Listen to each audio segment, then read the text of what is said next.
ಸವಿತಾ ಸಮಾಜದ ರಾಜ್ಯ ಉಪಾಧ್ಯಕ್ಷರು ಮಾವಳ್ಳಿ ಕೃಷ್ಣ ಡಿ.ಆರ್. ಕೃಷ್ಣ ಅಂತ.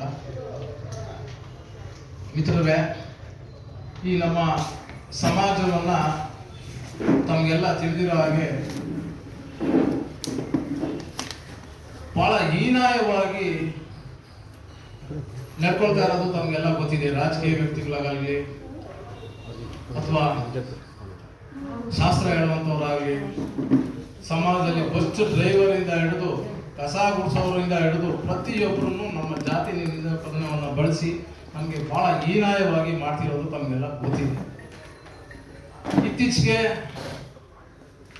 ಸಿ.ಟಿ. ರವಿ ಅವರು ಸಹ ನಮ್ಮ ಜಾತಿ ನಿಂದನೆ ಪದವನ್ನು ಬಳಸಿ ಬಹಳ ಹೀನಾಯವಾಗಿ ಮಾತಾಡಿದ್ದಾರೆ. ಅವರು ಯಾವ ರೀತಿ ಹೇಳ್ತಾರೆ ಅಂದರೆ, ನಾವೇನ್ರಿ ಅಜಾಮ್ರನ್ರಿ ಕಾಯೋದಕ್ಕೆ ಅಂತ ಹೇಳ್ತಾರೆ. ಏನು ನಾವೇನು ಕೆಲಸ ಇಲ್ಲದವ್ರ? ನಾವೇನು ಅಷ್ಟು ಒಂದು ಹೀನಾಯ ಸ್ಥಿತಿ ಅವರ ನಾವು? ನಾವು ಇಲ್ದಿದ್ರೆ ಸಮಾಜದವ್ರನ್ನ ವ್ಯಕ್ತಿಗಳನ್ನ ನೋಡ್ಲಿಕ್ಕೆ ಆಗೋದಿಲ್ಲ, ಕುರುಪಿಗಳು ಆಗ್ಬಿಡ್ತಾರೆ. ಪ್ರತಿ ಹುಟ್ಟೋದ್ರಿಂದ ಸಾಯೋವರೆಗೂ ಸಹ ನಾವು ನಿಮ್ಮ ಸೇವೆಯನ್ನ ಸಲ್ಲಿಸ್ತೀವಿ. ಯಾಕೆ ನಮ್ಮ ಮೇಲೆ ಇಷ್ಟೊಂದು ನಿಮಗೆ ಹೀನಾಯವಾಗಿ ನಮ್ಮ ಬಗ್ಗೆ ನಡ್ಕೋತೀರ? ಬೇರೆಯವರೆಲ್ಲ ಮಾತಾಡಿದ್ದಾರೆ, ನಾನಿಲ್ಲ ಅಂತ ಹೇಳೋದಿಲ್ಲ, ಬಹಳಷ್ಟು ಜನ ಮಾತಾಡಿದ್ದಾರೆ. ಬಟ್ ಅವರು ತಪ್ಪು ಮಾತಾಡಿದ್ದೀನಿ, ಅರಿವಿಲ್ಲದೆ ಏನೋ ಮಾತಾಡಿದ್ದೀನಿ, ಅಥವಾ ಹಾಡು ಭಾಷೆಯಲ್ಲಾಗಿ ನಾನು ಮಾತಾಡಿದ್ದೀನಿ, ದಯವಿಟ್ಟು ಕ್ಷಮೆ ಇರಲಿ ಅಂತ ವಿಡಿಯೋ ಮಾಡಿದ್ದಾರೆ, ಕ್ಷಮೆ ಕೇಳಿದ್ದಾರೆ. ಬಹಳಷ್ಟು ಜನ ಮಾತಾಡಿ ಕ್ಷಮೆ ಸಹ ಕೇಳಿದ್ದಾರೆ. ಆದರೆ ಈ ವ್ಯಕ್ತಿ ಅದನ್ನ ಸಾಧನೆ ಮಾಡ್ಕೊಂಡು ನಾನು ಹೇಳೇ ಇಲ್ಲ, ನಾನು ಆ ರೀತಿ ಅಂದಿಲ್ಲ,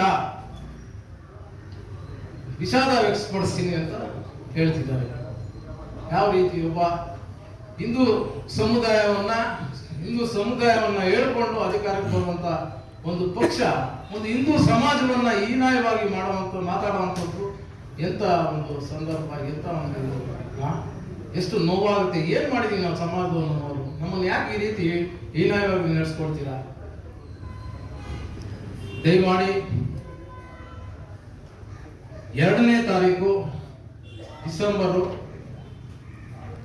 ಸಿ.ಟಿ. ವಿರುದ್ಧ ನಾವು ಪ್ರತಿಭಟನೆ ಹಮ್ಮಿಕೊಂಡಿದ್ದೀವಿ. ಜೊತೆಗೆ ಸರ್ಕಾರಕ್ಕೆ ಅಪ್ಪೊತ್ತಾಯವನ್ನ ನಾವು 2ನೇ ತಾರೀಕು ಡಿಸೆಂಬರ್ ಮಾಡ್ತಾ ಇದ್ದೀವಿ.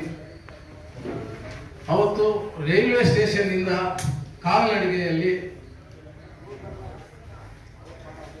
ನಮ್ಮ ಫ್ರೀಡಂ ಪಾರ್ಕ್ ವರೆಗೂ ಕಾಲ್ನಡಿಗೆಗೆ ಬಂದು ಅಲ್ಲಿ ಪ್ರತಿಭಟನೆಯನ್ನ ಹಮ್ಮಿಕೊಳ್ತಾ ಇದ್ದೀವಿ. ಜೊತೆಗೆ ಸಿ.ಟಿ. ರವಿ ಮೇಲೆ FIR ಆಗಿದೆ, ಅವ್ರನ್ನ ಅರೆಸ್ಟ್ ಮಾಡಬೇಕು, ಅರೆಸ್ಟ್ ಮಾಡಿ ಅವ್ರನ್ನ ಬಂಧಿಸಬೇಕು. ದಯಮಾಡಿ ಈ ಆಗ್ರಹ ಮಾಡ್ತಾ